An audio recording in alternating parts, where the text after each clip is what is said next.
Bonjour Marc, Marc Vigneault, journaliste à l'Opinion. On parle avec vous de ce fantasme des milliards d'euros de pensions versés à des retraités en Algérie, une idée souvent portée par les extrêmes. Alors ce ne seraient pas des milliards d'euros dont il s'agit, vous avez enquêté, mais plutôt quelques dizaines de millions tout au plus, Marc. Oui, en fait, il y avait ce soupçon qu'il y avait des retraités en Algérie, des retraités qui avaient travaillé en France et qui seraient rentrés chez eux en Algérie, qui toucheraient des pensions françaises, mais frauduleusement parce qu'il y avait un soupçon de fraude à l'identité, c'est-à-dire après le décès, la famille continue à toucher la pension à la place de la personne qui a légitimement droit à cette pension. Et vous savez que depuis plusieurs années, il y a une grosse pression de l'opinion et puis de certaines personnes qui se disent experts et qui y croient qu'il y a une fraude massive à l'identité sur tous nos systèmes sociaux. Les organismes sociaux se sont bougés un peu pour vérifier cette assertion et en tout cas dégonfler un peu le mythe. Et donc, ils ont fait des enquêtes. Et c'est le cas de la Caisse nationale d'assurance vieillesse, notamment sur les retraités en Algérie, puisqu'il y avait cette allégation. Et donc, ils sont allés regarder, il y avait ce fantasme qu'il y avait des gens, des centenaires, beaucoup de centenaires en Algérie, et qu'ils touchaient des pensions françaises frauduleusement. Et donc, ils sont allés regarder. En fait, ils avaient à peu près moins de 1000 pensionnés centenaires en Algérie. Et ils ont donc convoqué tous ces retraités. Ils sont même allés jusqu'au plus de 95 ans. Et ils ont convoqué 2000 personnes, ils ont vérifié leur identité. Et sur ces 2000 personnes, en fait, il y a effectivement 400 personnes qui ne sont pas venues, qui n'ont pas répondu à la demande des autorités françaises. Alors, ça ne veut pas dire qu'ils étaient automatiquement fraudeurs, parce que c'est des personnes très âgées, potentiellement. Et il y a moins de 400 personnes qui ne sont pas venues, qui n'ont pas prouvé leur identité. Et donc, la Caisse nationale d'assurance vieillesse a arrêté de verser les pensions. Mais en fait, c'était des très petites pensions parce que c'était souvent des carrières très peu complètes, etc.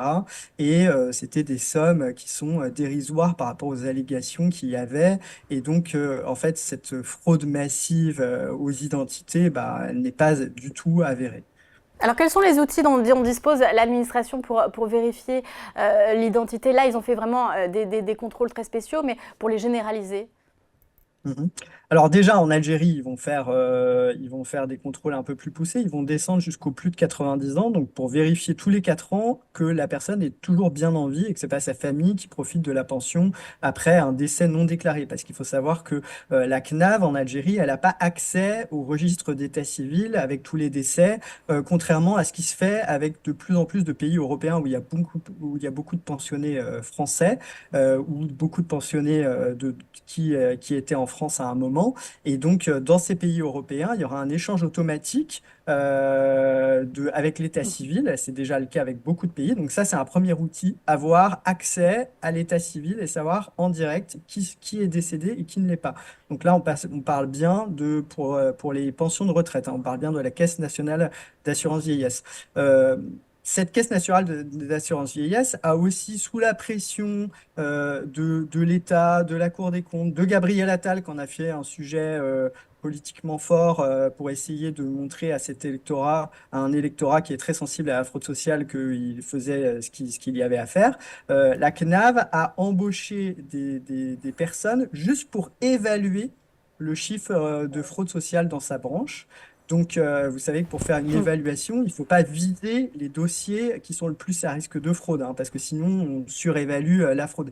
Il faut faire des contrôles aléatoires. Donc, chaque année, la Caisse nationale d'assurance vieillesse tire au sort désormais, grâce à une équipe de 12 personnes, des dossiers. Et puis, elle fait son enquête, elle regarde s'il y a eu de la fraude. Et qu'est-ce qu'elle a découvert? Elle a découvert qu'il y a un taux de fraude de 0,3% qui varie un peu selon les années. Et ça représente de 40 à 80 millions d'euros. Alors, c'est sur des centaines de milliards de pensions versées. Donc, vous voyez que la fraude, elle existe. Il faut lutter contre, mais ce n'est pas un phénomène ultra massif. Et puis par ailleurs, bah, cette Caisse nationale d'assurance vieillesse, pour le coup, elle augmente ses effectifs à la demande de l'État pour lutter contre les dossiers frauduleux. Elle utilise des algorithmes qui vont viser bah, les personnes les plus âgées, donc à risque d'être décédées et qui n'auraient pas déclaré, dont la famille n'aurait pas déclaré le décès, et celles qui touchent des pensions importantes où il y a potentiellement beaucoup d'argent à frauder. Et elle, grâce à cet algorithme, elle vise ces personnes et elle fait des enquêtes poussées pour vérifier qu'il n'y a pas eu de fraude. Et donc, elle augmente ses effectifs dédiés à la lutte contre la fraude. Le directeur général Oui. de la Caisse nationale d'assurance vieillesse explique par exemple que dans 3 ou 4 cas par an, ils vont au pénal quand c'est des cas de fraude très importantes. Et il a cité, l'anecdote était assez amusante, je trouve, le cas d'une famille qui n'aurait pas déclaré le décès de la personne qui touche une pension et qui l'a enterré dans le jardin. C'est un peu, voilà. Je sais pas si c'est un cas réel, mais en fait, ça peut être ça, ce genre de fraude, où on va carrément au pénal pour récupérer de l'argent quand c'est vraiment une fraude organisée et importante sur des montants de pension importants. Oui, donc il y a vraiment une systématisation. En tout cas, ça reste aussi des contrôles effectués, là vous l'avez dit, dans le cas de l'Algérie sur les plus de 95 ans. Là, le but, c'est aussi d'accélérer peut-être la cadence. Il va y avoir aussi de la reconnaissance du visage par... c'est ce que permet le numérique aujourd'hui, hein. Oui, oui. Alors il n'y a pas qu'en Algérie. En fait, la CNAV, pour bien vérifier que les personnes sont vivantes dans les pays où elle n'a pas accès au registre d'état civil, où elle n'a pas les échanges automatiques d'informations, elle va demander aux personnes volontaires qui ont un portable à peu près récent et qui ont une puce de se filmer, comme un peu pour l'identité numérique de la Poste, de se filmer et de comparer ce résultat lié à la caméra à la carte d'identité biométrique. Et donc, elle va pouvoir vérifier que c'est bien la personne qui déclare toucher la pension, qui est bien réelle, qui est bien là, qui n'est pas Mm. décédée.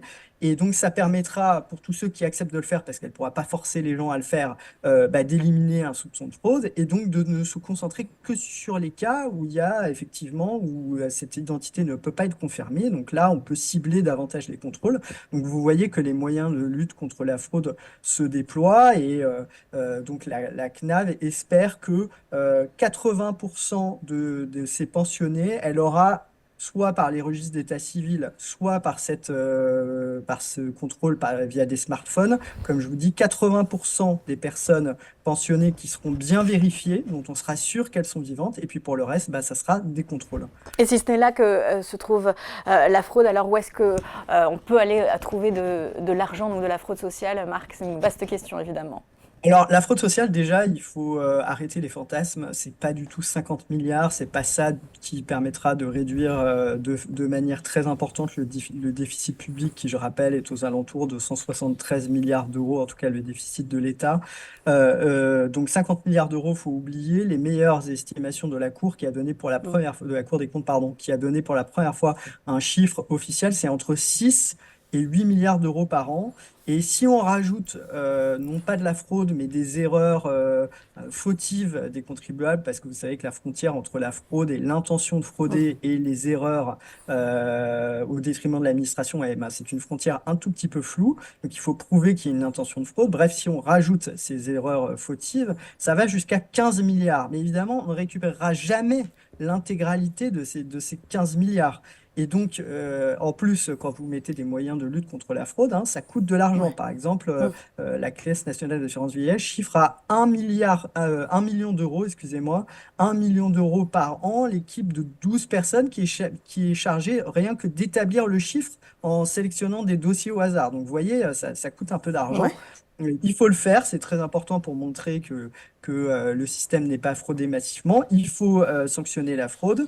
Ça coûte de l'argent et donc ces évaluations, c'est entre 6 et 8 milliards de fraude sociale. Et d'où ça vient? Bah, on sait que par exemple, dans la branche santé, Contrairement à ce qu'on pense, il y a beaucoup de fraudes qui viennent des professionnels de santé eux-mêmes. Alors on peut dire c'est parce qu'ils sont pas assez rémunérés, etc. Mais par exemple, il y a des cas dans des EHPAD de médecins qui vont, il y a les cartes des personnes âgées, comme elles sont pas toujours très réactives, on les a tout le temps à disposition dans un coffre-fort. Il y a des médecins, on s'est rendu compte, qui prenaient toutes les cartes et qui passaient des actes à des gens qui ne voyaient même pas.